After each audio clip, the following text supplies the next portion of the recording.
Selamat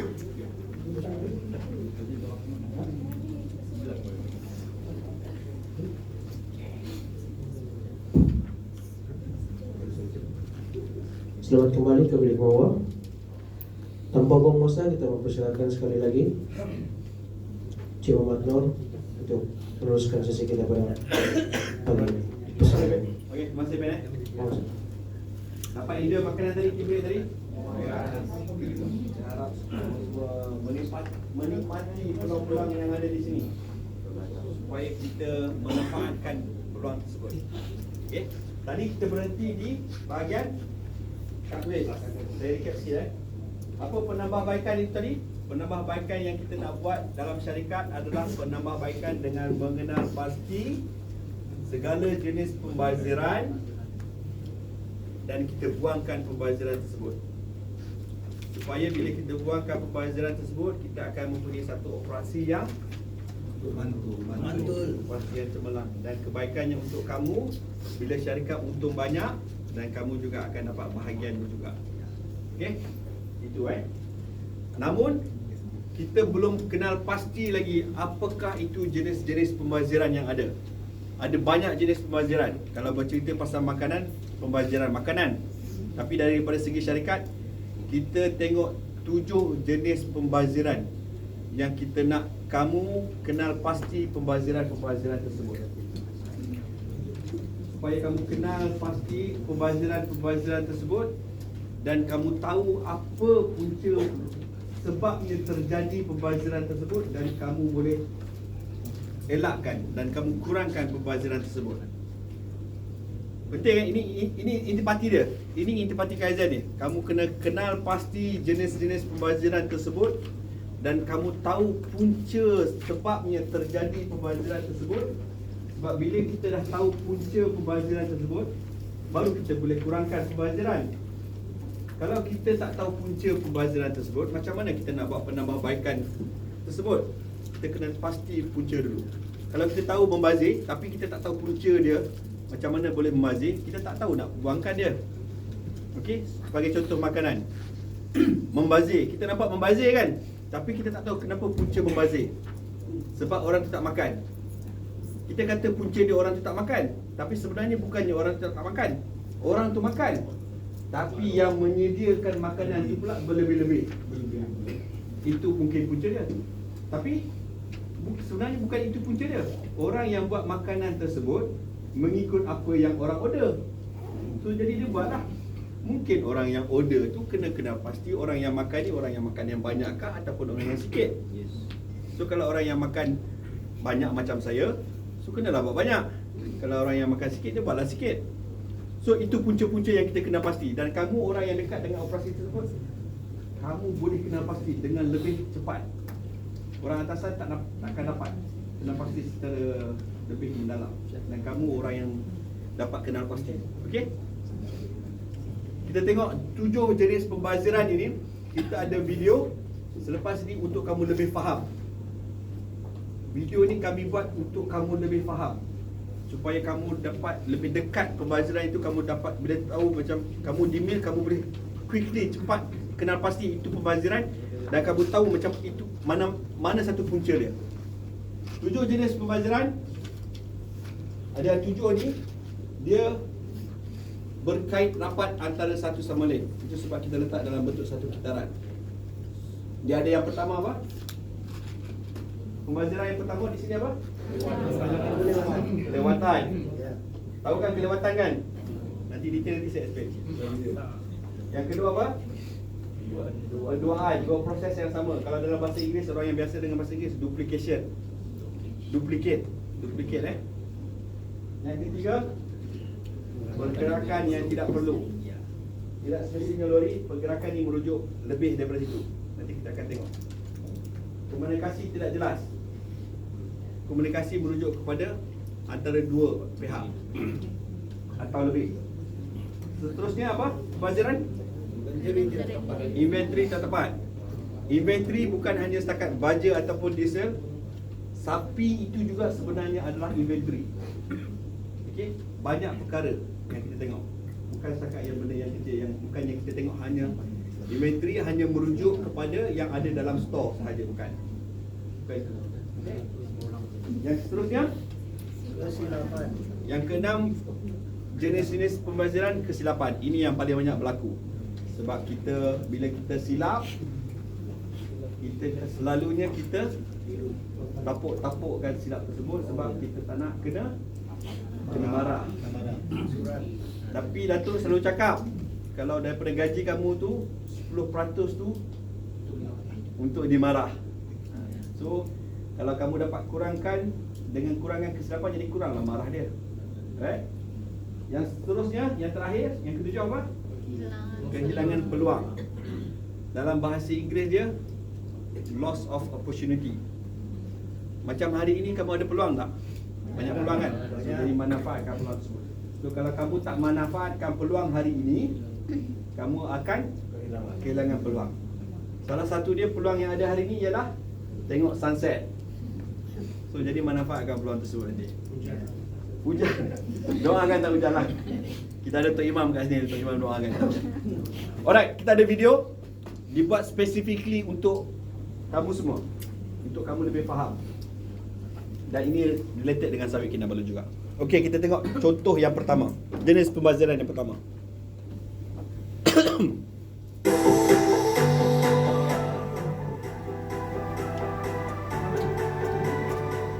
Lean Kaizen bermaksud penambahbaikan yang berterusan di mana ianya tertumpu pada pengurangan pembaziran yang melibatkan aktiviti sia-sia atau aktiviti yang tidak mempunyai nilai tambah. Untuk memudahkan pemahaman mengenai jenis-jenis pembaziran, kita akan mengambil contoh yang mudah dipahami di mana jenis-jenis pembaziran ini dipecahkan kepada 7 bahagian asas yang terdiri daripada 1. Kelewatan, 2. Penduaan, proses yang berulang, 3. Pergerakan yang tidak perlu, 4. Komunikasi tidak jelas, 5. Inventory tidak tepat, 6. Kesilapan, 7. Kehilangan peluang. Bagi tujuan pembelajaran dan pengenalpastian, kita akan mengambil contoh di dalam organisasi kita sendiri, yaitu Kumpulan Sawit Kinabalu. Harap maklum bahawa kandungan video ini tidak berkaitan kepada yang hidup atau yang mati.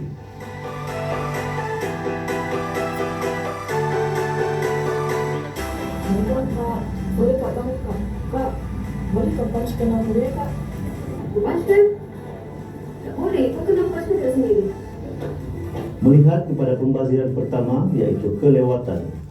Jika anda mempunyai kemahiran urusan yang lemah dan sering lewat ke tempat kerja, ambil langkah untuk mengubah tabiat anda supaya tidak memberi kesan negatif kepada orang lain yang boleh menyebabkan rakan sekerja anda turut terlibat daripada dikenakan tindakan tata tertib dan meninggalkan kesan buruk terhadap motivasi di tempat kerja seperti contoh dalam video ini. Awal datang hari ini perubahan yang baik. Ya Tuhan, dapat awal baik, siap kerja awal. Itulah kita mau. Ya Tuhan.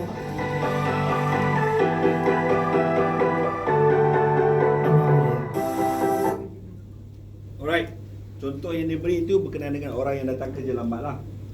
Kenalkan tadi pelakon-pelakonnya. So, kesannya itu sebenarnya apa daripada lewat tersebut? Kesan daripada kelewatan, lampu gelap tu. Boleh nampak saya kan? Boleh nampak? Right. Kesan daripada kelewatan itu melibatkan masa. Masa tu berhubung kait dengan duit. So jadi kalau sesuatu perkara itu lewat, dia ada domino efeknya.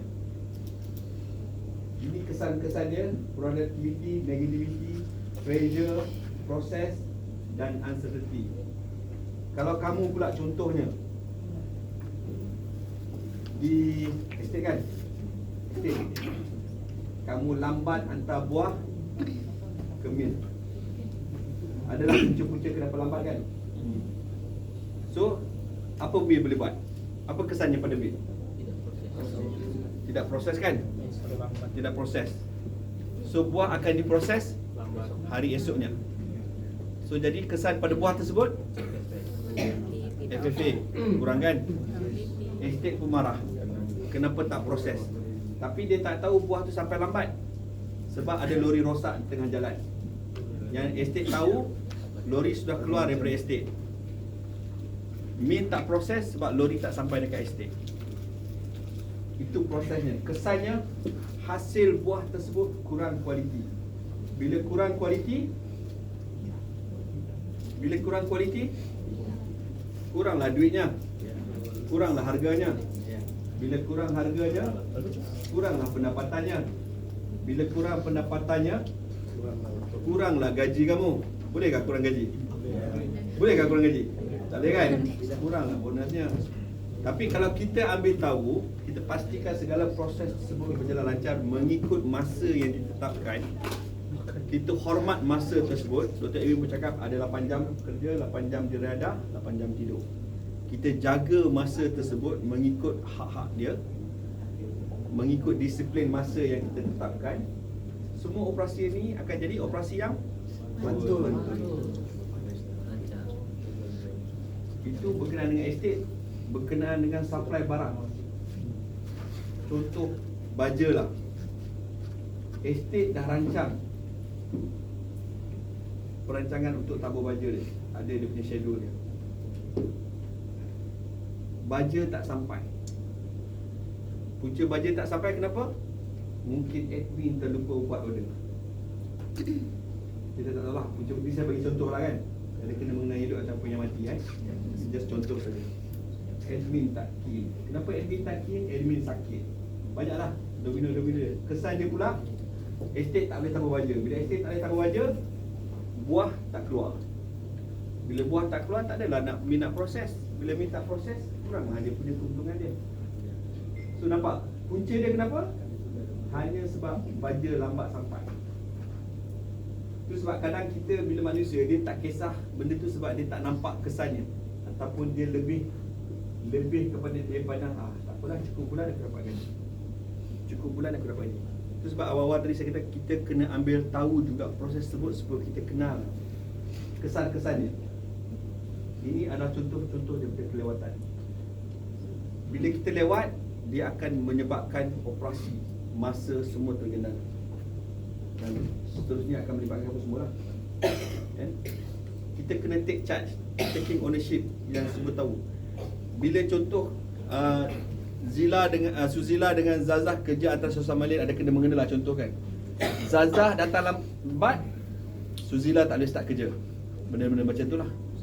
So kadang-kadang kita tak kisah sebab okeylah, kita boleh bagi alasan kenapa tak buat kerja. Zazah datang lambat. Tapi kita tak nak macam tu. Kita kena ada satu inisiatif, taking ownership. Ambil tahu kawan kita, tanya dia di mana. Macam tadi kan, kenapa lambat? Kita minta tolong. Tadi siapa nama sahabat tadi? Apa nama tadi? Pak Wadin nak pergi cari ketuk pintu di tandas. Itu ada take initiative dia, supaya kita saling ambil berat. Alright? Kita kurangkan kelewatan supaya kita nak operasi yang alright, thank you. Kita ada seterusnya pula.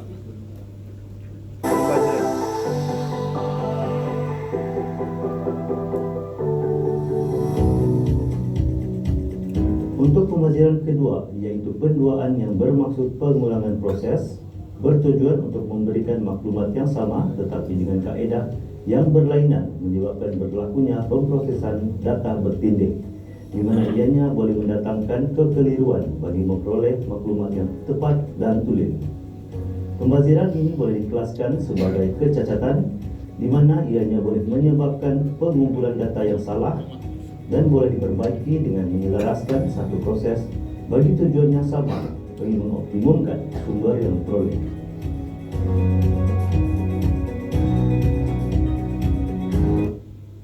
Alright, ini contoh ni adalah berkenaan dengan duplication ataupun proses report yang sama. Report kan, report estate buat untuk HQ, Aras minta. Lepas tu orang lain pun minta lagi, GM pun minta, manager minta, tapi report dia sama juga. Kadang pun dia tukar-tukar sikit saja. Informasi report tu sama. Berlaku kan di estate? Ada? Masih lagi? Masih lagi? Tiada usaha untuk buat penambahbaikan? Sedang? Boleh kongsikan apa nama? benar. Okey, boleh kongsikan? Tadi tadi lah report. Okey. Kita bagi sama. Report apa tu sebenarnya? Maksudnya report untuk FPP. FFB, okey. Ya, kita bagi dengan macam tiap hari kita buat report bagi di grup untuk asisten dan manajer. Cuma asisten kopi balik bagi sama pengurus juga. Benda yang sama juga. Okey. Maksudnya kita bagi Terus pada manager. pun boleh juga kepada satu grup kan. Dalam WhatsApp group Ya, lah. cuma grup tu banyak. Okey. Jadi salurannya pun banyak begini. Benda yang sama juga datanya. Data yang sama kan? Nah, So jadi benda tu ada satu, kamu nampak pembaziran? kalau ikut di Mevlo memang tak ada masalah. So macam mana nak buat penambahbaikan? Kalau untuk yang memperbaikan memang buat satu grup yang khas untuk itu saja. Okay. Jadi semua situ boleh nampak. Terima kasih. Terima kasih banyak. Maksudnya lebih kepada tujuan lah. Ya. Bila kita create WhatsApp group ni, group untuk report saja contoh. So situ report semua ada. Maksudnya itu kan? Ya. Betul juga sebab kadang-kadang macam dalam hubungan kawan pun bila letak ke kawan, grup kawan ada yang suka perkara ni, ada yang tak suka, ada yang suka politik, ada yang tak suka politik. So dia campur adukkan. Macam tu juga. So kita create satu grup, hanya grup politik saja. Kamu nak cerita seperti ceritalah, kalau tak nak keluar itu. Macam ini grup untuk report sahaja. So boleh letak report dan assistant manager boleh nampak, manager boleh nampak. So jadi akan melicinkan lagi proses dan akan membolehkan operasi yang mantui. Kesan-kesannya kalau kita buat pengulangan ini adalah buang masa, pengulangan proses yang sama, ada kos peningkatan, tak efisien, tak konsisten, kamu tak ada innovation. Itu berkenaan dengan report. Kamu mungkin, saya tak nak kamu hanya pandang report banyak lagi perkara-perkara yang berlaku dekat tempat kerja kamu yang berlaku proses yang sama.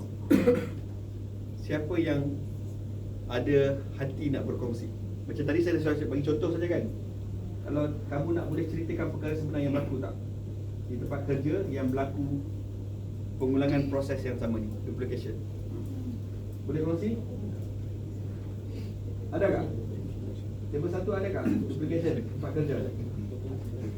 Table 2? Table 3? Tadi sudah. Table 4? Estate? Selain daripada report, ada lagi tak pengulangan proses yang sama? Saya nak minta kamu buka sikit, kamu fikir sikit. Sebab kita tujuan utama kita nak kenal pasti pemaziran tersebut. Lepas tu kita nak kurangkan. Adakah berlaku pengulangan proses yang sama? Mil, nombor 5? Tiada? Efficient? Tiada duplication dalam tempat kerja kamu? Ada? Ada Firdaus Firdaus apa tu? Zaidi, terbalik nama. Okey. Okey Zaidi, boleh kongsikan? Jangan takut, macam saya cakap, sesi ini bukan untuk mencari salah orang, supaya yang mil di sini boleh faham, yang di estate pun boleh faham apa yang berlaku, services pun boleh faham apa yang berlaku, supaya kita boleh buat penambahbaikan. Contohnya lah macam ada satu motor terbakar. Contoh apa? Motor okey. terbakar. Kita nampak dia punya kilowatt je, tapi kita tidak nampak dia punya horsepower. Jadi Okey. kita estimate kilowatt sama, horsepower sama. Okey. Kali sudah test run, tak capai target. Jadi Okey. pas kita tukar cari motor Okey. yang sama horsepowernya. Sama horsepower-nya. Okey, alright. Okey. Thank you. Masih Zaidi. Berkenaan dengan motor. Kadang bila kita sekarang ni kan kita tengah implement new system kan. Dan ada tak tempat kerja kamu dalam sistem pun kamu update, dalam manual pun kamu kena update? Ada? Ada tak? Ya. Ada? Ada kan? Tapi tadi saya tanya macam semua senyap je. Semua tak bercakap pun. Itu sebab saya nak kamu fikir sikit, sebab kamu dekat dengan aktiviti operasi, kamu tahu yang mana satu yang ada duplication, yang kamu tahu yang mana satu yang pembaziran. Apa yang berlaku? Duplication of check roll. Boleh ceritakan sikit Naim boleh ceritakan sikit. Macam di ladang kami punya practice kalau buat kerja project kita ada check roll, and kita enter juga di platform. Enter di check roll, enter di platform. So kalau kali kerja lah. Check roll tu hari-hari buat. Itu hari buat. Maksudnya bila pekerja datang nak buat kerja, Bila dia kerja siap setengah hari tu, kita akan masukkan Encik Ron lah. Surat Okay. gaji dia. Alright. Berapa gaji dia untuk hari tu. Okay. So lepas tu enter lagi benda yang sama di laptop, buat dia punya order benda yang sama juga lah, masukkan free yang sama. alright. Kalau kita tersalah masuk, tersalah key dalam pelantok Plantok. Pelantok, okey. Kalau tersalah masuk dalam pelantok, Boleh reverse. boleh reverse balik? Boleh? Itu kalau sudah kena post lah. Kalau belum kena post masih boleh buka. Ya. Kalau sudah post, Reverse lah. Request pergi aja. walaupun sudah post pun kena reverse, boleh reverse balik lah. So, kadang sebab wujudnya perkara tersebut, macam saya cakap, kita kena pasti punca. Puncanya kenapa jadi begitu? Sebab proses ataupun operasi yang kita buat memang macam tu. Kadang kita kena tukar proses tersebut. Mungkin juga kita perlu tukar sistem tersebut supaya kita dapat kurangkan pendoaan ini. Mungkin contoh antara check roll dengan pelantok tu, daripada zaman dulu lagi memang itulah kita buat check roll. Sampailah sekarang tak ada pertukaran pun, tak ada innovation pun, tak ada penambahbaikan ni, penyekatan inovasi. Sebab kita dah buat itulah. Tak ada apa perkembangan untuk buat perubahan, hanya baru. Kalau kita buat kajian sikit, kalau kita belajar ataupun berkongsi ataupun mencari ilmu tempat lain, check roll kita boleh jadikan satu tempat dalam satu app sahaja. App sahaja supaya lebih mudah. So jadi tak adalah duplication di situ. Tak adalah kesilapan berlaku tulisan check roll ataupun berlaku, minta maaf bukan penipuan Kadang orang ambil kesempatan sebab dia boleh pusing dekat check roll. Orang yang terima check roll tu terus key in saja. Kan? So orang boleh ambil kesempatan sebab manual. Bila manual ni, banyaklah peluang-peluang yang kita boleh ambil untuk kelebihan ataupun keuntungan diri sendiri. Alright? Banyak lagi saya tahu kerja-kerja yang saya saja nak test je sebab saya tahu juga apa yang berlaku. Sebab saya dah buat sebelum ni dengan grup lain kan.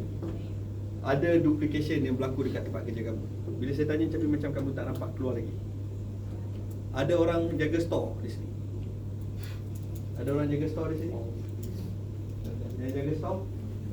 Tiada. Orang yang jaga sapi? Sapi pun ada juga. Okey, tak apa. Kita baru plot yang kedua. Faham duplication? Tujuan utama kami kongsikan video ini untuk kamu kenal pasti jenis-jenis pembaziran. Saya ulang. Kamu kena kenal pasti jenis-jenis pembaziran tersebut di tempat kerja kamu dan kamu cari punca dia. Bila kita tahu punca dia, baru kita boleh buat penambahbaikan. Itu kaizen yang kita nak. Okey? Penting ni sebab nanti kan petang nanti kan kamu ada exercise nanti kan. Bila kamu tak dapat kenal pasti aktiviti pembaziran tempat kerja kamu nanti kan kamu tak boleh bergerak lebih ke next step. Alright? Kita pergi kepada yang ketiga.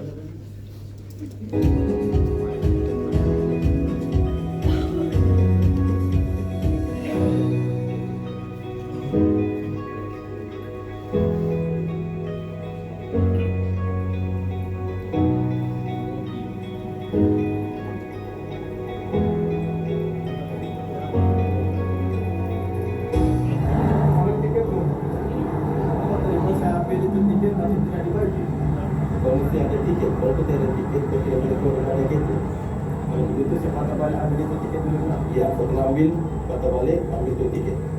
Pembaziran ketiga adalah dikenali sebagai pergerakan yang tidak perlu atau tidak menyumbang pada apa-apa nilai tambah terhadap sesuatu pekerjaan, di mana pembaziran seperti ini melibatkan pergerakan pekerjaan yang rumit dan tidak perlu yang boleh menyebabkan kepanjangan masa pemprosesan dan hasilnya dapat mempengaruhi kualitas suatu pekerjaan itu dijalankan atau produk yang dihasilkan. Jadi ini yang kita perlukan, ya.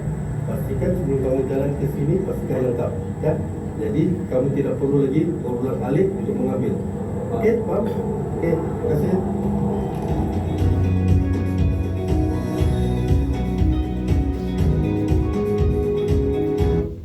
Alright. Contoh tadi apa? Lori bawa punca dia apa? Apa yang berlaku kat situ? Tinggal tiket. bila tinggal tiket dia tak boleh keluar daripada kad tu kan. Apa punca dia tertinggal tiket? Dia kata apa tadi? Lupa. Dia tak cakap lagi sebenarnya. Terlupa kan? Terlupa. Okey, terlupa. Kadang dia bagi alasan saja. Mungkin dia tak tahu. Ini contoh Tapi apa yang berlaku secara apa realitinya, semua orang kena faham tugas-tugas dia. Kan kita cakap ambil tanggungjawab, taking ownership, bertanggungjawab supaya setiap yang kita buat tu secara betul, secara lancar, secara lengkap. Macam tadi lorry driver tu takkan dia tak tahu, takkan hari ni dia baru kerja bawa lori kan, dia mesti tahu bawa tiket tu kan. Tapi kalau ini sebab contoh lah, so kita buat macam tu. Tapi dekat sini untuk mengelakkan berlaku pergerakan yang tidak perlu, semua orang tahu kerjanya dan buat perkara tersebut secara betul supaya kita tak perlu buat balik lagi sekali. Okey. Sama juga dengan contoh baja.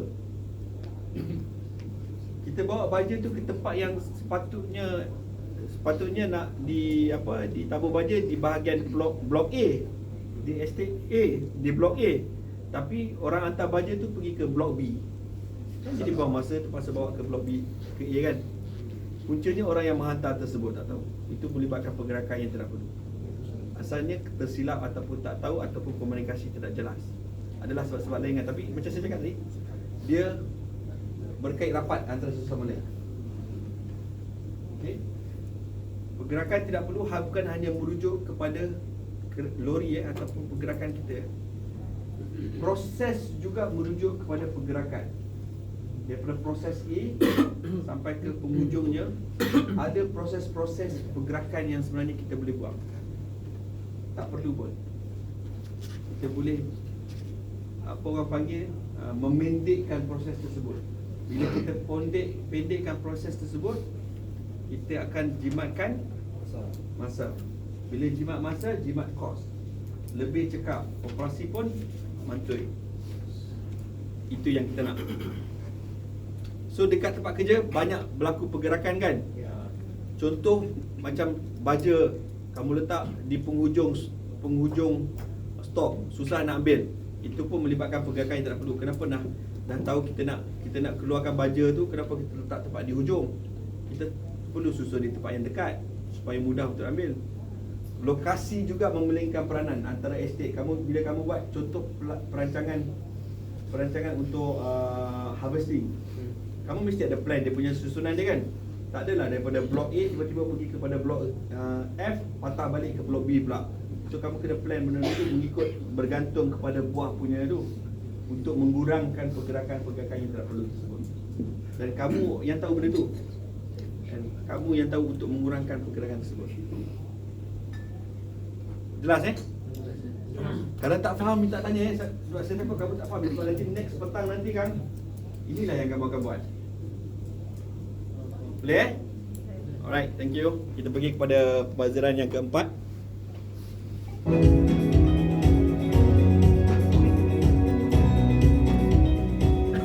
Pembaziran seterusnya adalah komunikasi yang tidak jelas atau tidak berkesan yang merupakan satu punca yang boleh menyebabkan perselisihan paham di tempat kerja, menimbulkan permusuhan, kegelisahan, dan dendam dalam kalangan rakan sekerja.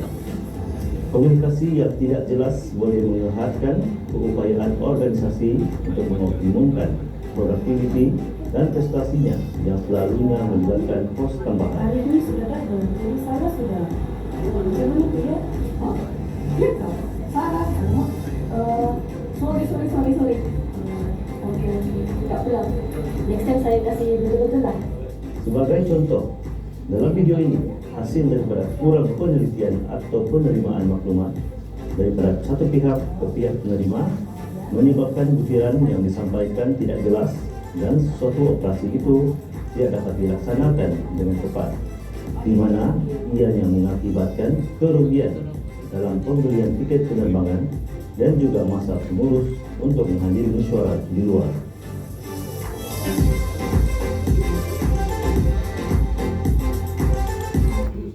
Alright. Sering berlaku dalam tempat kerja sebab bila bekerja ada proses dan kita ada komunikasi daripada orang atas ke bawah daripada orang bawah ke atas ataupun antara peer ataupun rakan sekerja. Sentiasa berlaku komunikasi. Dan zaman sekarang ni ada WhatsApp. Ada WhatsApp pun kadang-kadang masih juga komunikasi kurang jelas. Sebab apa yang kita tulis tidak dibaca. Apa yang ditulis kadang disalah anggap. Kadang dia rasa macam sebenarnya bos tak marah, tapi bila dia baca macam bos marah. Sebenarnya bos tak marah pun. So berlaku tidak jelas dekat situ. Kan? Sama juga macam sebab kita punya pemahaman berbeza, punya cara pemikiran berbeza, dan kedua-dua pihak ni kena saling faham memahami. Bila kita memberi satu komunikasi, kita kena pastikan pihak yang menerima jelas, faham. Tapi kadang-kadang orang yang menerima tu, bila kita tanya faham tak? Faham. Tapi bila kita suruh buat, tak faham. Dia bagi balik alasan, lupalah, tak faham lah, itulah semua. Itu masalah juga. Kenapa berlaku sering macam tu? Kerana manusia ni dia ambil leka ataupun ambil mudah perkara-perkara komunikasi tersebut. Macam contoh tadi, komunikasi berhubungan sebaik untuk booking tiket, tapi dia tak fokus. Dia tengah buat apa? Shopee kan. Tak kena pula zaman sekarang ni TikTok lagi kan. Lagilah pula macam-macam lah. So banyak gangguan-gangguan dia yang menyebabkan kita hilang fokus, yang membolehkan komunikasi tidak jelas. Kadang shock sendiri pun ada juga. Sebab dia rasa diri dia manager kan, dia rasa diri dia bos. Dia bagi arahan dia, dia tak tanya pun dia punya pekerja faham ke tak. Kalau kamu tak faham, fikirlah sendiri. Ada juga manager macam tu. Itu yang kita panggil manager yang shock sendiri. Dia gunakan perkataan-perkataan ataupun bahasa-bahasa yang pekerja dia tak berapa faham. Pekerja dia pun bila tanya, faham tak? Faham. Mestilah kita cakap faham sebab kita takut kena marah balik dengan manager tu. Kalau kita cakap, bos saya tak faham bos, manager yang patutnya explainkan balik. Tapi kalau manager tu cakap, kenapa kamu tak faham? Kamu bodoh sangat ke? Minta maaf cakap kamu balas balik dekat manager tu, memang bos saya bodoh bos. Kalau saya pandai saya dah jadi macam bos sudah. Cakap macam tu juga, bagi dia terdiam balik. Bukan kata untuk memberontak ataupun untuk protes, tapi bagi dia terfikir sikit yang kita perlu ada two-way communication supaya komunikasi lebih jelas. Kadang-kadang dalam setiap syarikat dia dah hantar email. Bila dia dah hantar email, kadang-kadang email banyak kan, kadang WhatsApp pun terlalu banyak kan. Dia sebab penting sangat, dia akan call supaya orang tu dapat mesej tu ataupun baca email tersebut dan faham. Dia akan buat follow up. So itu berlaku, kita nak memastikan komunikasi tidak jelas, komunikasi lebih jelas. Selalu buat kan, rasanya semua buat. Kalau tak nanti kan susah juga. Kalau tak buat, komunikasi tak jelas ni susah. Nanti kan kerja tak bergerak. Macam contoh lori tadi tu, mungkin berlaku komunikasi yang tidak jelas antara orang yang bagi barang suruh bawa tu dengan driver tersebut. So driver mungkin ambil take it lain. Kesan-kesannya inilah, confused, boleh silap, kamu bergaduh. Contoh macam tadi, mungkin contoh yang diberi, aku dah suruh kau buat kerja, kenapa tak buat? Ataupun kamu dah kerja, rakan sekerja kamu dah bagi estate, dah bagi senarai barang untuk admin order, untuk buat purchasing. Estate mengharapkan admin buat kerja, tapi admin komunikasi tak jelas, dia tak faham. Dia mungkin benda tu dia take it lightly, dia buat besok lah, ataupun dia terlupa. Bila daripada dia tangguh besok, dia terlupa. Bila terlupa, bergaduh. Bila bergaduh, masing-masing tak enjoy lah. Tujuan utama kita nak operasi mantui dan semua bekerja secara happy.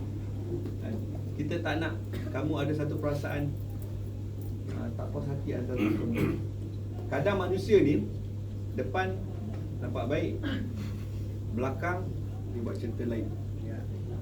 Itu yang selalu berlaku. Kadang komunikasi ni sudah jelas ni, antara satu pihak dengan pihak lain, komunikasi dah jelas, dah follow up, dah call. Tapi orang yang antara satu sama lain tu dah ada perhubungan yang tak puas hati lah, bergaduh. So jadi dia tak buat. Kita tak nak benda tu. Banyak punca yang menyebabkan komunikasi tidak jelas. Dari segi hubungannya, dari segi pemahamannya, dari segi percakapannya, cara kerjanya, banyak. Bila komunikasi tidak jelas, proses tak berjalan, proses tak cekap, proses tanggung, dan dia akan melibatkan kesan-kesan kewangan. Ada pernah berlaku kah? Pernah berlaku kah? Tidak. So dia senang je. Kalau macam kita tak faham, kita tanya balik. Itu saja. Bila kita tanya balik, tak semestinya kita tak faham, tak semestinya kita bodoh. Sorry cakap Kita nak supaya kita jelas dan kita dapat menjalankan operasi tersebut. Boleh Jangan takut bertanya balik. Kalau macam hari ni pun, kalau tak sure, tanya saya balik. Alright? Okay?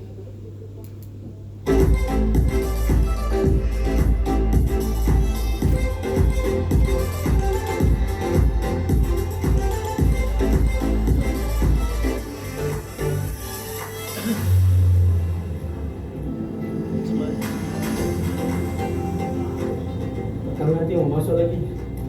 Petang lalang-lalang tidak satu kali.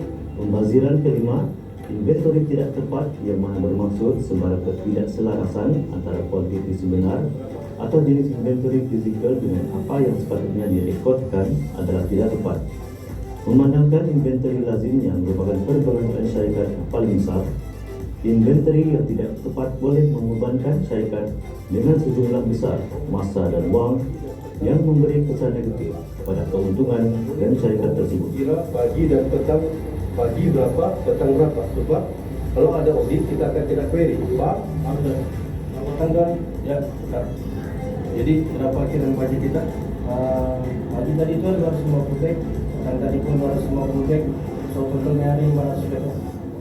Dan apabila sebuah organisasi itu tidak dapat memenuhi peraturan ini, maka organisasi tersebut akan dikenakan penalti yang melibatkan kos, masa dan kewangan.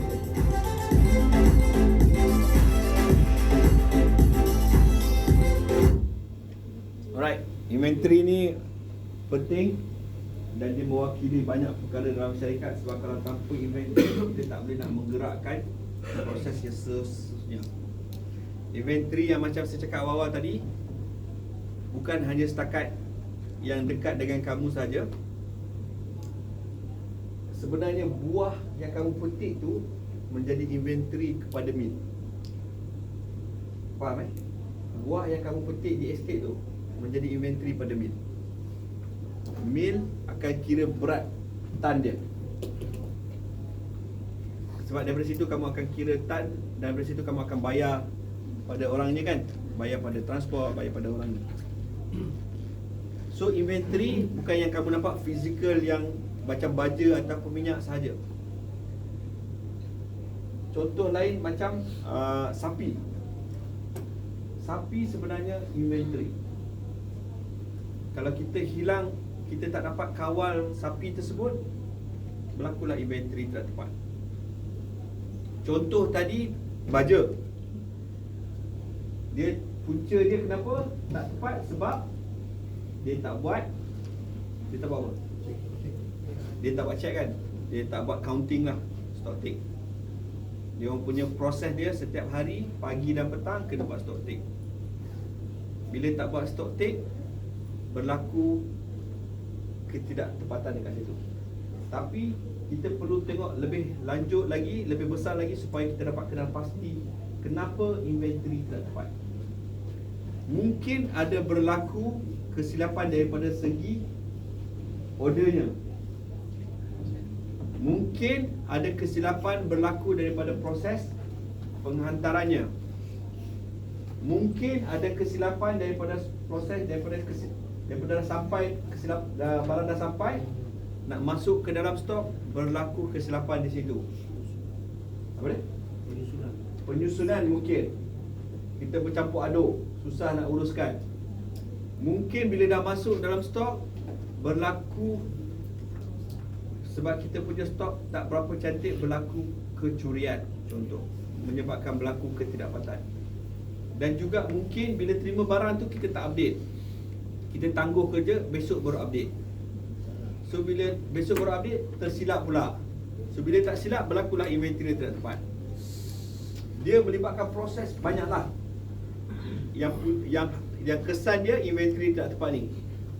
Bila inventory tidak tepat ni, banyak perkara lain yang akan melibatkan banyak pihak. Macam mill, dia ada order chemical. Chemical, ingatkan dia ada stok simpan tapi chemical tak cukup. So next ataupun prosesnya tak berlaku lah, bleaching kan.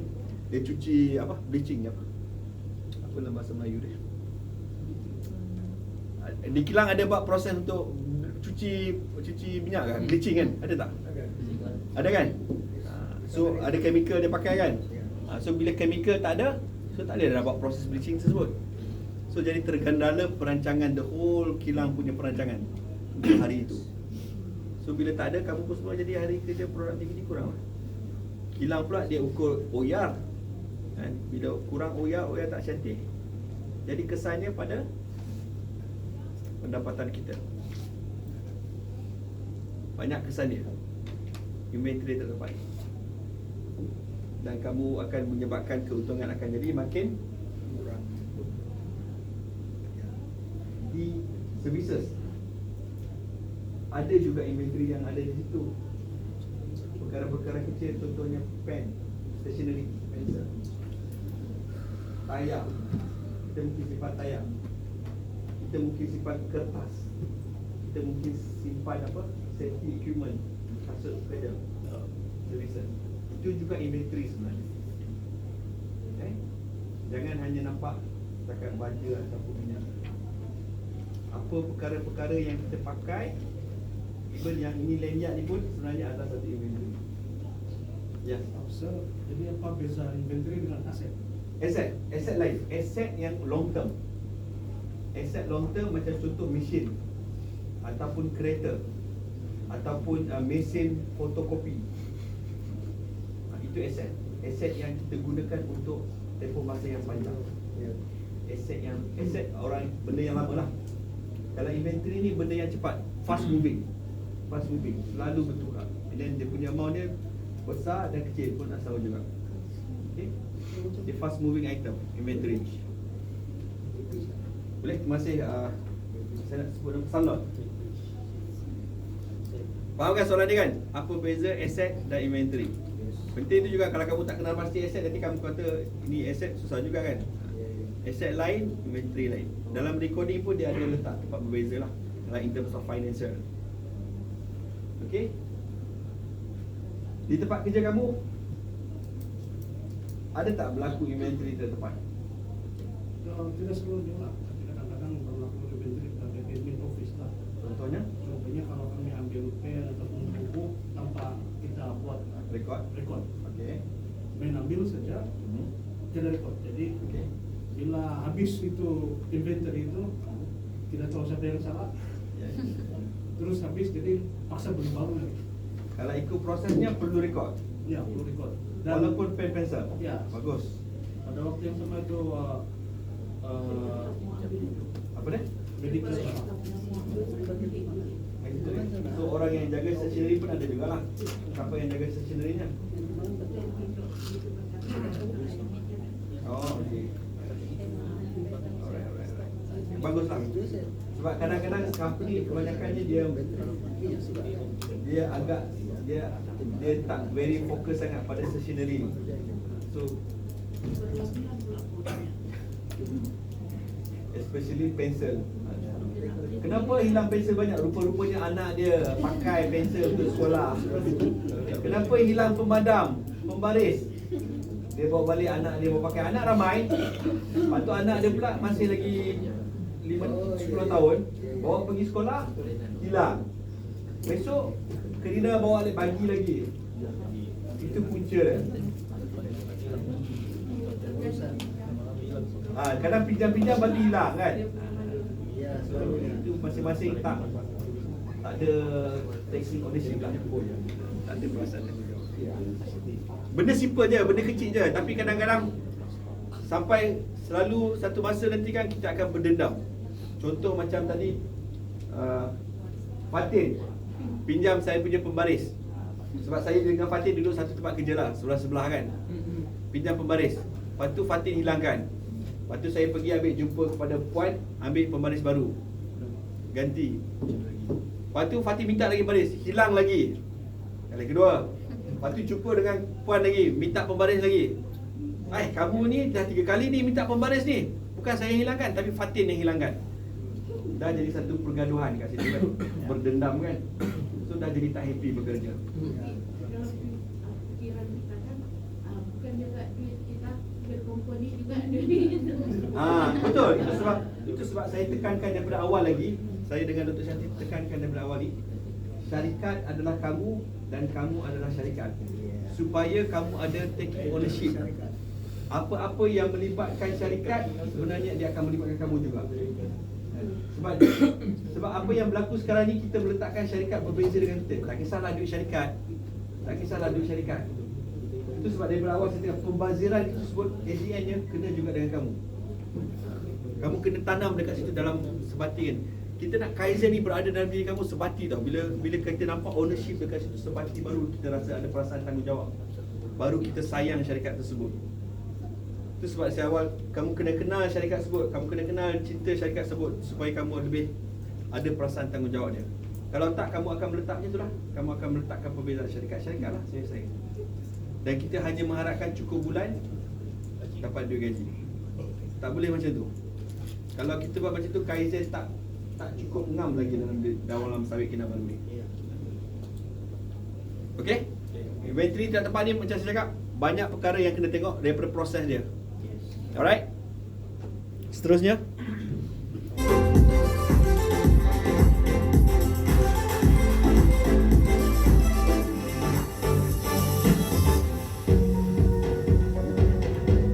pembaziran ke-6 seterusnya iaitu kesilapan, di mana kesilapan ini merangkumi pelbagai aspek, yang mana antaranya adalah kesilapan dalam tindakan yang dibuat, pengiraan pendapat atau pertimbangan yang disebabkan oleh keupayaan pemikiran yang lemah, kecuaian, kurang pengetahuan dan sebagainya.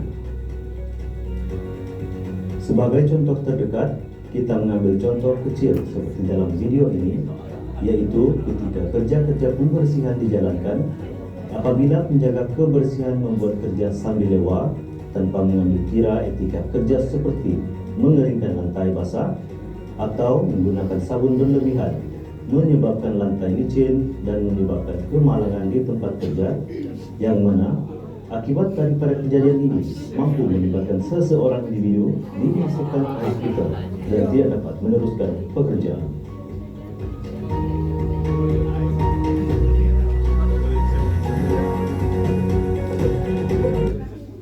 baik. Ini juga antara salah satu faktor pembaziran yang sering berlaku di tempat syarikat. Sering berlaku. Sama ada kesilapan yang kecil ataupun kesilapan yang besar. Sebab yang menjalankan operasi tersebut adalah manusia ataupun pekerja. Dan pekerja sebagai manusia, dia terdedah kepada kesilapan. Kalau kita dapatkan kurangkan kesilapan, jadi kita dapat kurangkan pembaziran tersebut. Contoh macam ini. Contohnya apa tadi? Apa tersilap dia? Apa kesilapan dia? Terlebih air, terlebih sabun. Apa lagi tersilap dia? Tidak mengeringkan. Apa lagi silap dia? Tidak apa? Apa jalan? Macam mana nak elakkan kesilapan tersebut? Signage. Terima kasih, signage. Dia boleh letakkan signage supaya yang lalu tadi tu, siapa yang lalu tadi tu? Ipin. Apalah Ipin ni? So bila Ipin jatuh, dia cedera. Bila dia cedera, dia MC. Dia salahkan makcik tu tadi. Kan? So jadilah orang kata marah, tak puas hati, bergaduh. Kita tak nak macam tu. Okey? Itu nasib baik yang jatuhnya bapa mengandung. Kalau yang jatuh tu ibu mengandung, apa lagi kesan dia? Keguguran kan? So bila keguguran, itu yang kamu mau. Kita boleh buat lagi kan? Ataupun boleh tambah lagi.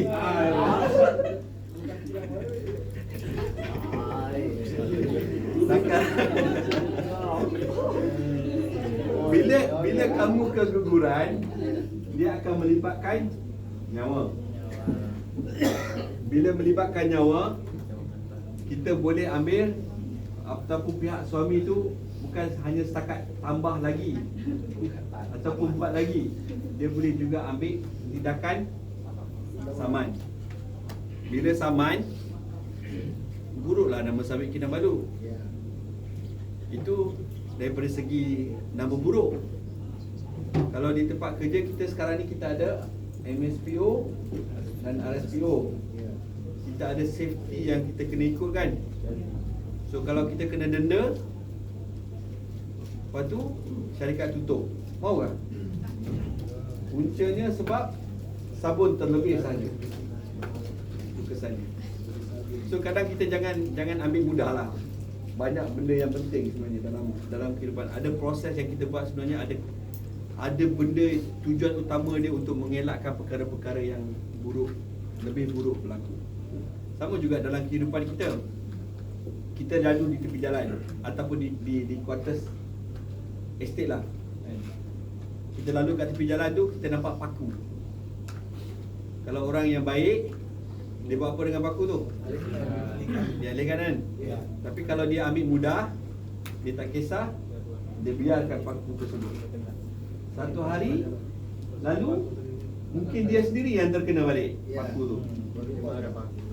Dan dia pun injek, dia cedera. So masa itulah baru dia marah balik. Kenapa paku ni kat sini lah? Dia marah. Padahal dia yang nampak paku tu asal. So itu kesannya. Tapi kalau kita taking ownership, kita bertanggungjawab, kita sama-sama buat benda tu. Begitu juga dengan kesilapan. Setiap kerja yang kita buat ni, kita ambil tanggungjawab untuk kurangkan kesilapan tersebut. Kita lebih memberi fokus. Kita kena ada satu perasaan, kalau aku tersilap, ada kesan orang lain yang akan menyusahkan orang lain. Kita, sebagai manusia ni, kita kena membuat sesuatu yang lebih baik kepada orang lain, memberi manfaat kepada orang lain. Bila kita buat perkara yang betul, orang lain pun akan mudah kerja dia. Okay? Itu yang kita nak. Kita nak kamu kurangkan kesilapan, dan kalau boleh elakkan kesilapan supaya operasi ni operasi yang betul, berjalan lancar. Sebab kalau tersilap, kamu kena buat balik. Dah mengganggu kecemerlangan operasi tersebut, dah ambil masa, lambat prosesnya. Bila lambat prosesnya, orang lain pun tak boleh buat proses yang seterusnya, dan melibatkan kewangan, dan kamu akan rugi. Alright? Kesilapan sering berlaku. Jangan tapuk-tapukkan kesilapan tersebut. Kita harus belajar daripada kesilapan, untuk penambahbaikan sentiasa. Alright? Ketujuh,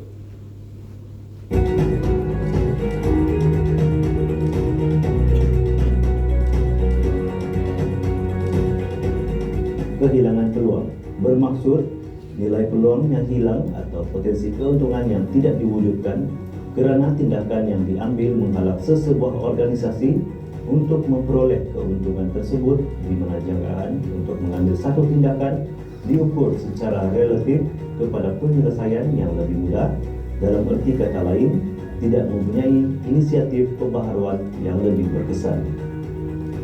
Sebagai contoh, kumpulan Sawit Kinabalu melalui anak syarikatnya iaitu Sawit Kinabalu Farm Products di Jalan Berhad telah lama berkecimpung dalam penternakan lembu, dan pada masa ini masih meluaskan perniagaannya kepada penjualan daging halal, di mana penjualan daging ini yang dahulunya tidak mempunyai proses penjualan serta pemasaran yang komprehensif dan hanya dijual kepada kaki tangan kumpulan Sawit Kinabalu sendiri. Dengan hasil daripada inisiatif pembaharuan dan selari dengan strategi pemasaran yang ada pada masa kini, Sawit Kinabalu Farm Product SKFP telah mula menaik taraf strategi penjualan daging halal. Antaranya adalah dengan memperoleh pensijilan halal di mana hasil daging daripada SKFD ini dapat dikomersialkan dan dipasarkan secara menyeluruh dengan berbagai cara penjualan yang mana antaranya adalah dengan membuka outlet atau kedai bagi penjualan daging segar dan produk hiliran daging lain-lain, serta penggunaan chiller truck ataupun dikenali sebagai truk sejuk beku untuk tujuan penghantaran dan penjualan segera di lokasi tertentu.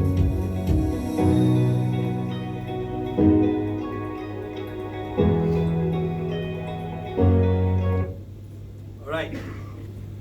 Kehilangan peluang. Macam sapi ni memang ini salah satu syarikat punya inisiatif lah. Dia nampak peluang untuk kembangkan daripada hasil plantation. Kita ada sawit, kita ada estate, kita ada ladang estate yang rupanya banyak, dan kita ambil peluang tersebut dengan memelihara sapi. Dan kita juga ambil peluang daripada sapi ini, kita kembangkan daripada kecil-kecilan kepada besar. Bila kita buat kepada lebih besar, kita juga harus fikirkan macam mana nak pasarkan daging tersebut. Kalau dulu daging, tak semua orang dapat membeli daging tersebut, sebab hanya kadang-kadang dia letak di setengah-setengah estate di kawasan quarter sahaja yang boleh dapat beli daging. Dan HQ pun dia letak freezer sahaja untuk orang beli. Dan sekarang ni kita sudah ada mart. Kita sudah ada kedai di Putatan untuk orang beli. Dan itu tak cukup sebenarnya. Sebab kalau kita buka benda tu, tapi kalau orang tak datang membeli pun, peluang tu tak jadi juga.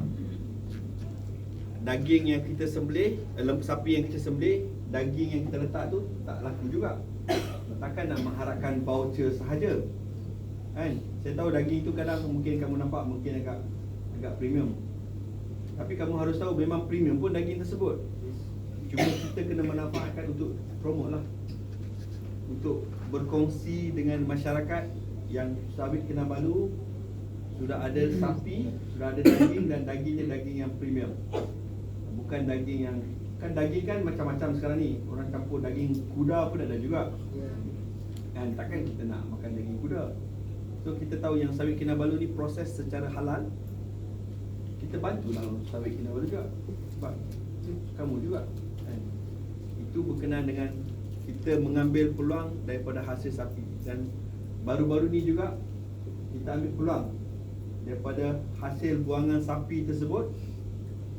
Dia punya, sebab tak ada orang sapi kat sini kan, tiada kan orang jaga sapi kan, dia punya najisnya pun kita ambil peluang, kita jadikan berjaya.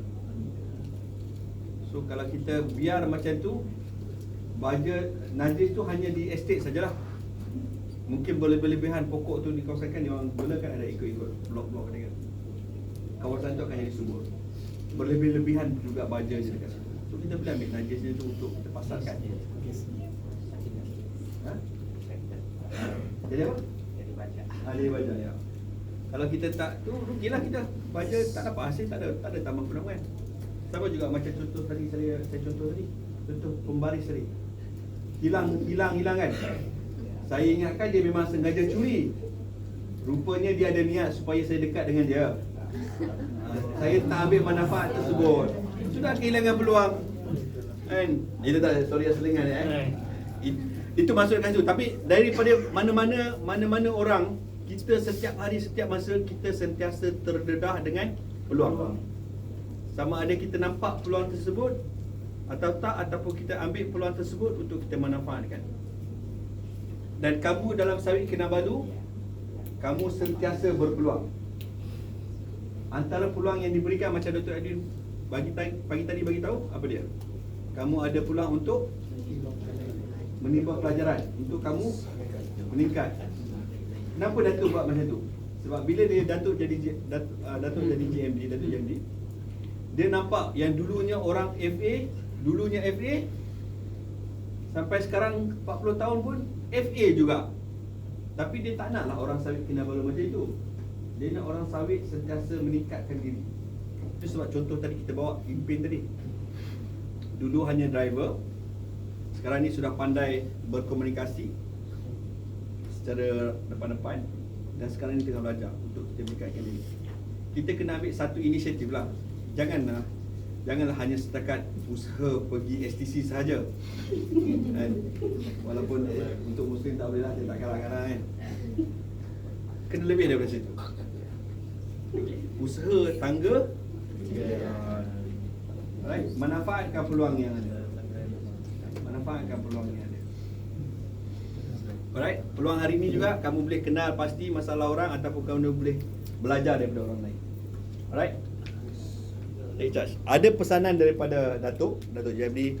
Sekarang ni dia on the way ke, tahu kan? So dia ada pesanan.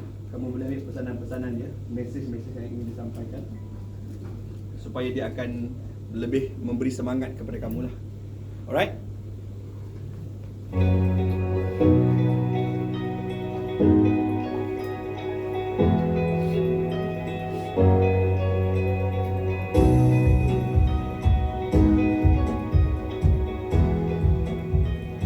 Lean Kaizen wujud apabila kita melakukan perubahan yang baik secara berterusan.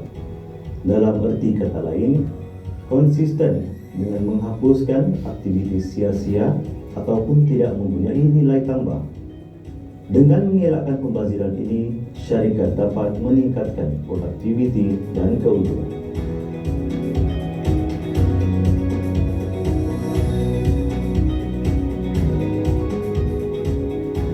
Apa yang penting adalah konsep ini harus dikongsikan dan dilaksanakan apabila kamu kembali ke unit operasi nanti. Bagi memastikan inisiatif ini dapat dilaksanakan sepenuhnya di Sawit Kinabalu, saya telah bersetuju untuk mengadakan program yang sama untuk kaki tangan bukan eksekutif yang akan melibatkan lebih kurang 700 orang. Saya dipahamkan kita akan mengadakan 18 sesi pada tahun ini yang dijangka akan selesai sepenuhnya pada bulan Julai tahun ini. Untuk kita terus maju ke hadapan dan membawa kejayaan demi kejayaan, kita harus berpegang kepada sesuatu. Ya, saya katakan beberapa kali bahawa kita harus mendendangkan satu lagu, satu irama daripada MD sendiri sehingga kepada pegawai eksekutif dan juga pegawai-pegawai bukan eksekutif.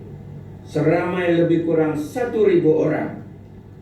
Ya, apabila kita sudah menjiwai konsep Kaizen, ya, dalam peringkat pertama yaitu Lean Kaizen, maka saya yakin dan percaya bahawa setiap di antara individu, setiap di antara staf-staf di Sawit Kinabalu ini boleh membawa secara berkumpulan kepada suatu kemajuan, kepada satu target yang lebih baik di masa hadapan.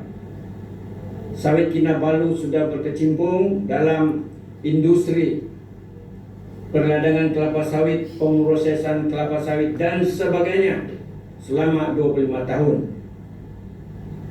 Tetapi kita hanya berada di tahap itu. Dengan harga komoditi yang tidak begitu menentu. Tahun lalu kita merekodkan harga CPU yang tertinggi. Dan pada tahun ini sudah menghampiri cost production. Apa maknanya kepada kita? Artinya, apabila cost production menghampiri harga CPO, maknanya keuntungan kita akan berkurangan. Sesuailah dengan konsep yang kita bawa ini, yang kita akan lakukan sebagai satu kumpulan dengan kata-kata yang sama. Saya yakin kita boleh sama-sama membawa Sawit Kinabalu ini merempuhi cabaran. Although we have been in operation, our cost has been going up, we only complain of cost going up. But any efforts that we can do to mitigate this cost. One is to increase productivity. The other one is try, to cut waste. We are not cutting costs, we are cutting waste. And I'm sure it can be done. You know how much we spend? How much we invest on you? 3-4 million. But the saving, the waste that you can save, I think 10 times. Easily 30-40 million. That's only 1 year. Whatever that you have already, whatever skill that you have, it can be continued. Continue. Every year to save some cost. Don't forget, when I take over this company, I'm focusing on 2 areas. One is human capital. The other one is IT transformation. These 2 cannot go it alone. It has to go together.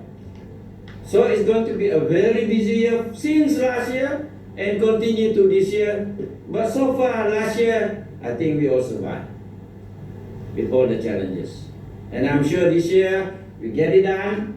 Our IT transformation, we get it done. And continuously improve upskilling or reskilling of our people. More important, we sing the same song with the same words inside. Satu lagu, satu irama. I hope, even though the program in KK is only 1 day, but I think it's going to be very, very meaningful. Although I have a lot of work to do, but for me, you are more important. My people is more important, and for me, I'm doing the right investment on you. And I'm sure, with your help, and your support in getting this done, in 1 or 2 years, I'm sure, we're going to be proud of Sawit Kinabalu. We're going to be proud of our great team, and of course, we'll be proud of contributing to this success. With that, thank you very much. Thank you for all the consultants, for their unending support, and of course, you as the participant, and myself, I'm happy to see that we want to do better for Sawit Kinabalu. With that, thank you.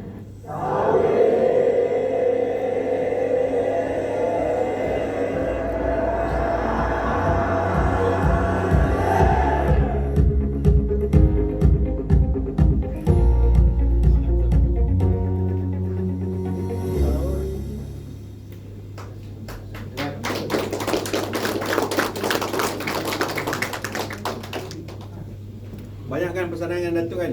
Harapan Datuk ada kan? Dia nak kamu semua happy untuk buat penambahbaikan supaya kita membawa sawit lebih maju dan lebih maju. Bukan hanya untuk kamu, tapi sawit ni juga menjadi kebaikan untuk masyarakat Sabah. 12,000 orang yang bekerja dengan sawit, dan juga anak-anak isteri kamu yang dan juga masyarakat yang akan mendapat dividen daripada hasil sawit.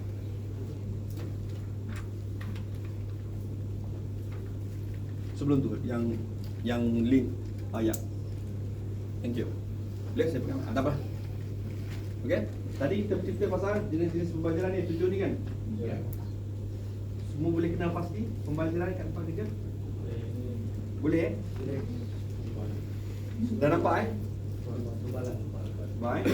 Dah boleh tahu punca-punca dia. Sebab nanti petang nanti kan kamu kena lebih detail lagi. Ini kita bagi pengenalan, bagi pengetahuan macam mana kamu nak tahu jenis pembaziran. Dan kamu kenal pasti dan kamu tahu puncanya. Petang nanti kamu boleh translatekan kepada kamu punya inisiatif lah. Boleh? Ada pertanyaan dekat sini, ini penting ni. Ada pertanyaan yang tak sure? Kalau okey semua, saya pergi yang ini bercerita pasal Kaizen. Nextnya, boleh saya terus faham Seterusnya, Lean Management. Kan tadi kita ada Kaizen, ni depan dia Lean. Kaizen penambahbaikan melalui mengurangkan pembaziran. Kita kenal pasti pembaziran tersebut. Lean pula adalah satu konsep ataupun proses ataupun macam mana cara untuk kita kenal pasti pembaziran. Bila kita dah kenal pasti pembaziran, kita buangkan pembaziran tersebut. Itulah sejarah keseluruhan bermaksud pengurusan Lean. Bahasa Inggeris saya cakap Lean Management. Kita kenal pasti aktiviti. Kita tahu aktiviti tersebut daripada proses nak buat dia, daripada A sampai Z. Kenal pasti proses tersebut. Dan kita tahu yang mana satu aktiviti yang perlu dan aktiviti yang tak perlu. Dan kita buangkan aktiviti yang tak perlu tu supaya hasilnya tetap sama dan hasilnya hasil yang bermutu. Kalau sapi, simple untuk ni, daging sapi kan banyak lemak kan. Kalau lemak banyak, kita nak jual harga murah lah sebab banyak lemak. Tapi bila kita buangkan lemak-lemak tersebut, yang tinggal hanya dagingnya, jadi dagingnya itu lebih nilai tinggi, lebih mahal. So itu secara kata mudah lah untuk kamu faham. Tapi kalau dari segi konteks tempat kerja kamu yang dekat dengan setiap operasi, setiap mill, setiap estate, services semua, ada proses-proses yang terlibat dalam estate dan juga mill dan services yang kamu tahu proses aktiviti dia dan kamu cuba buangkan yang mana yang tak perlu. Dia ada 3 untuk kita kenal pasti. 3M. M yang pertama, apa? Mudah. M yang kedua, murah. M yang ketiga, M yang pertama, mudah, bukan orang muda Ini Jepun juga tahu. Bahasa Jepun juga. Bukan orang muda. Daripada Jepun juga. Merujuk kepada waste. Waste merujuk kepada pembaziran. Ini kita dah sentuh daripada awal tadi. Kita dah bercerita, kita dah siap keluarkan video. Mudah yang kita masukkan adalah pembaziran, iaitu aktiviti-aktiviti yang tiada nilai tambah.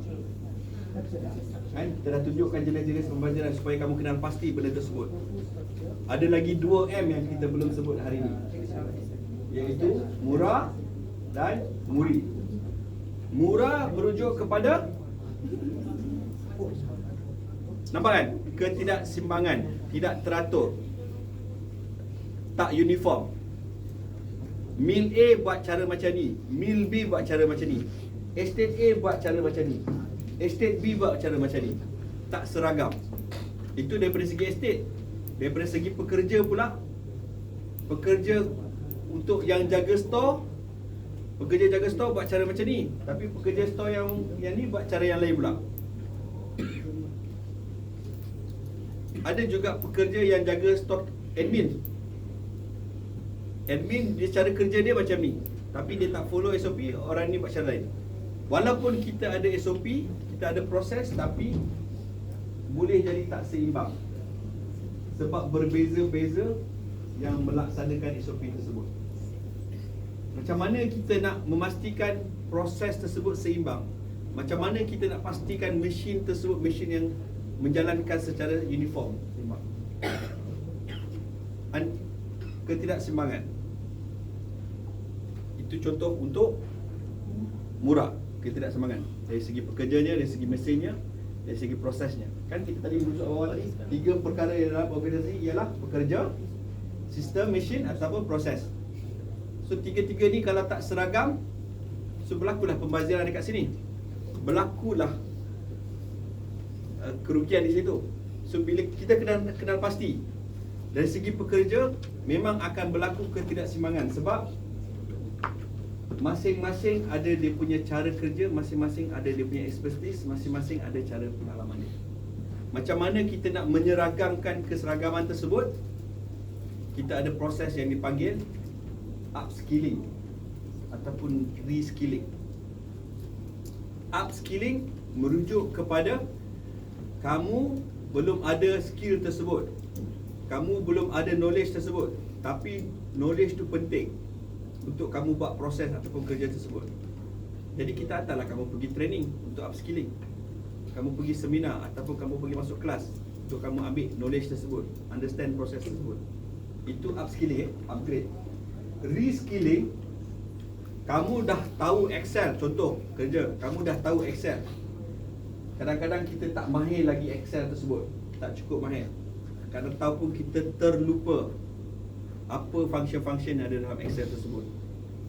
Kita hantar kamu buat untuk reskilling, upskilling and reskilling.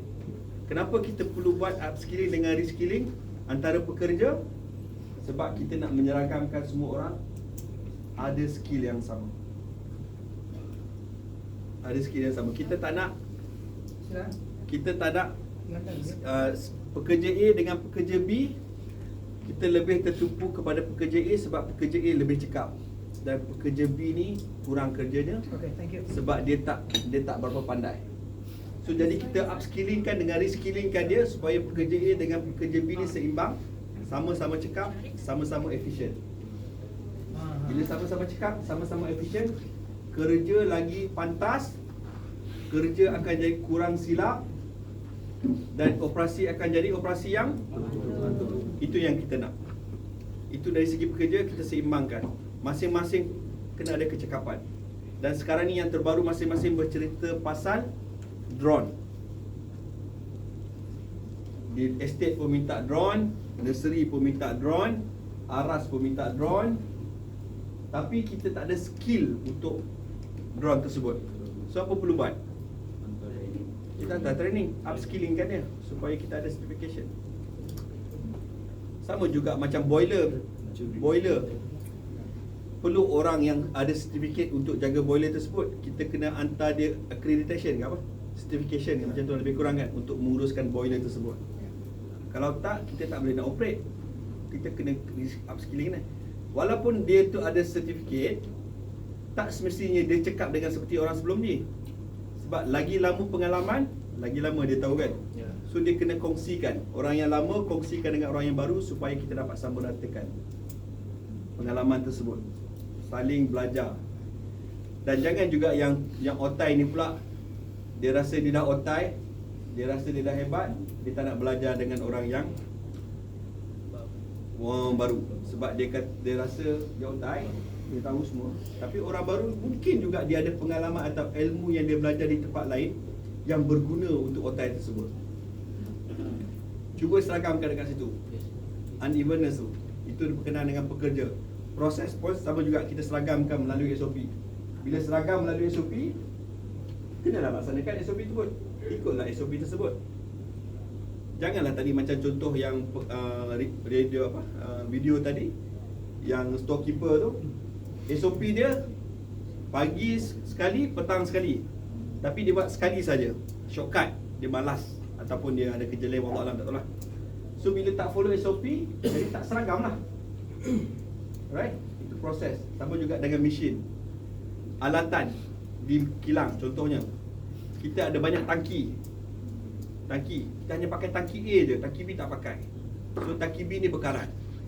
So bila tangki berkarat, jadi banyaklah maintenance pula.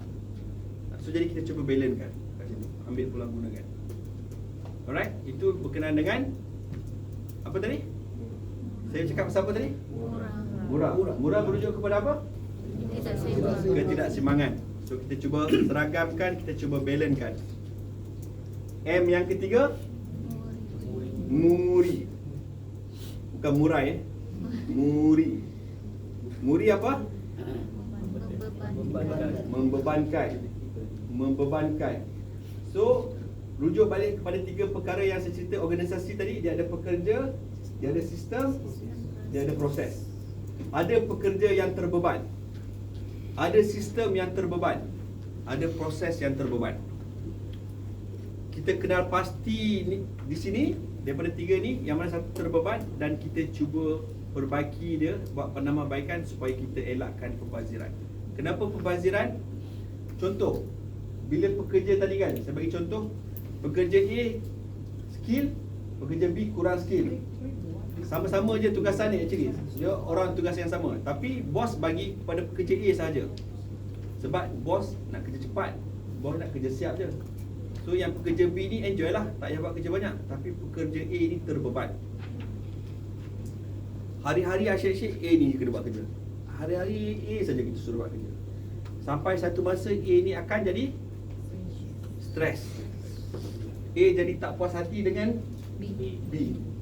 Akan berlaku hubungan yang tak ngam antara A dengan B. Boleh bergaduh.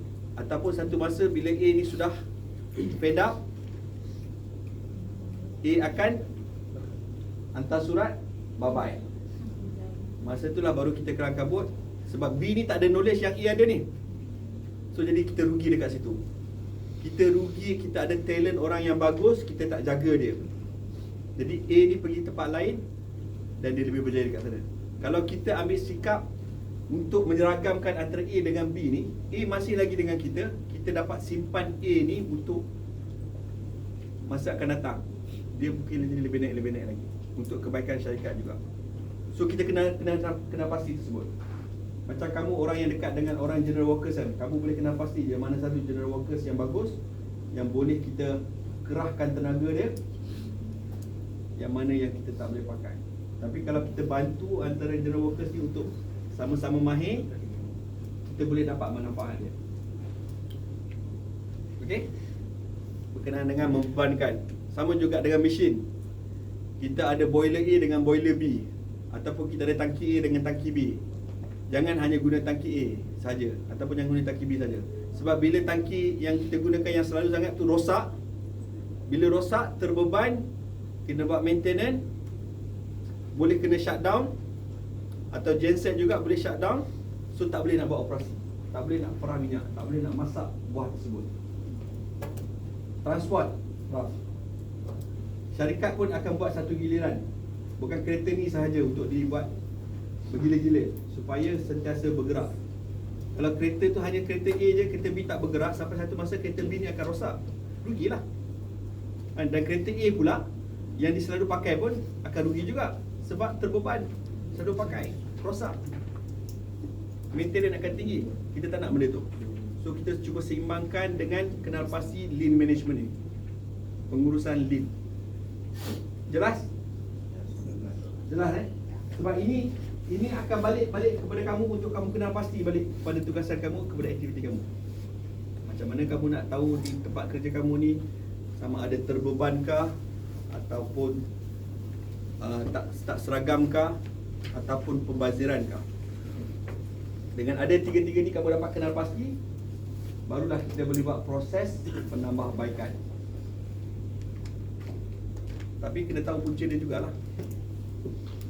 Nak mengenal pasti punca ni yang ada skill jugalah. Tapi skill tu nak cerita panjang. Tapi yang secara mudahnya, bila kamu orang yang dekat dengan aktiviti tersebut, orang yang mahir dengan proses tersebut, kamu mudah untuk kenal pasti punca dia. Dia bukannya sophisticated sangat, tapi cara untuk ni mudah sikit lah, sebab kamu orang yang dekat dengan operasi tersebut. Alright? Okay. Belum. Siapa kata? Orang sudah. Itulah dia. Setengah dah jalan ke Kampung Paris. Saya nak, kita cuba test dia orang lah. Suruh bagi contoh nanti kan. Setengah dah pergi ke Kampung Nosok. Setengah entah mana dah pergi dah. Ya. Soalan untuk anda. Ya, ni soalan untuk anda ya.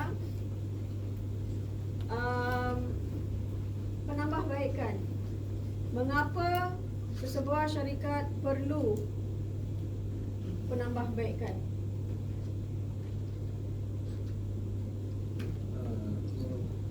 Maximize profit. Maximize profit. What is it for you? Nak maximize profit? Okay. Untuk apa? Untuk apa yang benda tu untuk kamu? Apa kebaikan untuk kebaikan dia untuk kamu apa? Contoh bonus. Imbuhan yang dibagi oleh imbuhan bonus ni memang kuat lah di sini ya. Memang Saya takut nanti kan tiba-tiba syarikat tak bagi bonus lebih, nanti kan kamu kecewa pula nanti kan. Kalau kecewa ni susah je. Membawang jadi lagi banyak nanti kan. Okay, dengar ya. Kaizen adalah penambahbaikan kan? Betul? Sebelum untuk nak pastikan kita tujukan Kaizen ni, penambahbaikan ni, pengurusan lean adalah penting. Ya. Pengurusan lean dia ada 3, mudah, murah, muri kan? Right? Mudah yang menentukan apakah aktiviti yang tiada nilai. Untuk penambahbaikan, maksud penambahbaikan dah ada situasi, kita nak potongkan situasi itu untuk nak cari solution kan. Kena cari satu solusi untuk penambahbaikan dia, betul? Betul tak? Benda tu memang dah ada tapi kita nak perbaiki kan. Untuk nak perbaiki jalan tersebut tu, kamu perlu tahu adakah kita perlu potongkan pembaziran ataupun potong kos kan. Ini adalah kenal pasti. Kamu dah kenal pasti ya. Sebaik-baiknya, sewajarnya kita potong pembaziran lebih baik daripada potong kos. Betul? Jangan masuk ke tempat kos. Potong pembaziran. Dah dapat kamu tahu, kenal pasti apakah pembaziran tersebut tu, dan kamu akan masuk ke dalam antara murah ataupun muri. Adakah benda yang saya buat ni daripada segi tidak teratur? Kalau dia tidak teratur, kamu nak aturkan dia dengan betul. Setuju? Daripada bahagian muri pula, adakah dia membebankan saya? Benda yang saya buat ni, adakah dia bebankan saya? Ini dikatakan sebagai critical thinking ya. Apa yang kamu buat hari-harian tu, jangan buat sekadar kerja. Buat di mana dia akan aktifkan minda anda. Why I do this?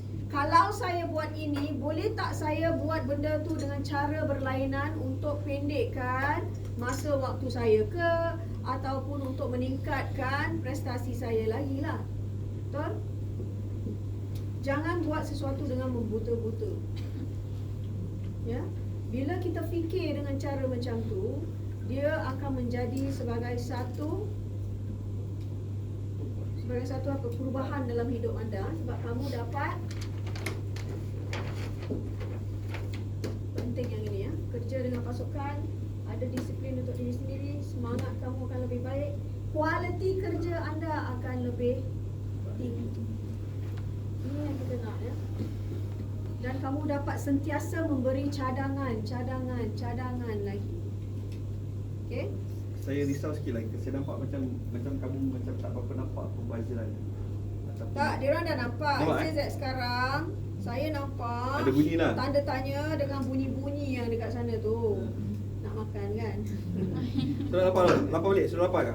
Tidak. Belum lagi Okey, mungkin saya minta salah seorang daripada kamu berkongsi apakah sekarang ni pembaziran yang wujud ataupun yang kamu nampak di tempat kerja kamu. Contoh-contoh pembaziran. Kalau faham mesti nampaknya, kalau tak faham mesti tak nampak. Kalau tak faham dia jadi terdiam. Okay, meja 6. Satu.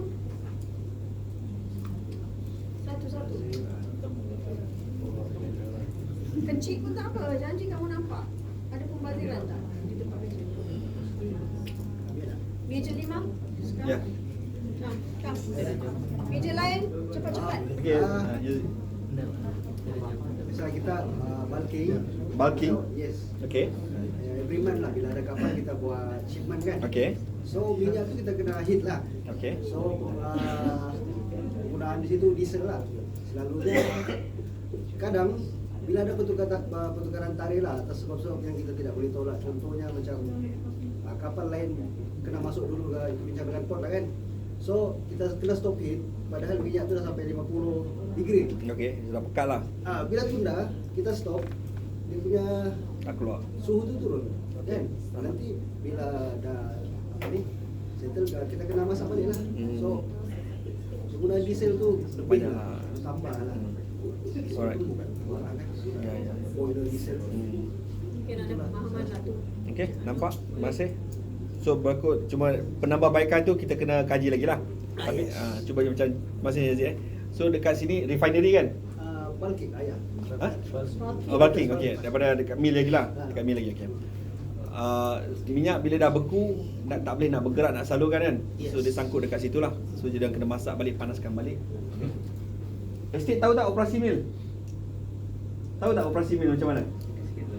Tahu tak dia bercerita pasal bulking tahu tak? Tak tahu kan? Inilah peluang dia untuk kamu tahu. Kalau kamu tak dengar rugilah.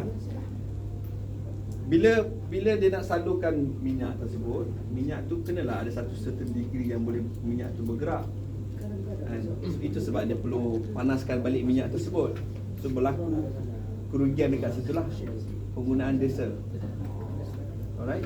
Kalau kita dapat operasi yang mengikut secara maknanya bila sudah siap proses minyak dia, terus kita dapat salurkan.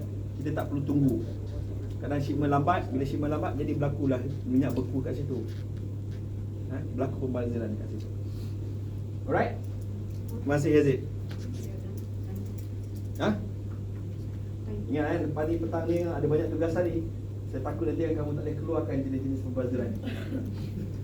Kalau tak nanti kan tak lulus, sertifikat tak dapat tau. Ada sertifikat tak dapat. Kamu follow Tita? Yeah. Follow. What is Kaizen? Untuk apa? Mengapa Lean perlu?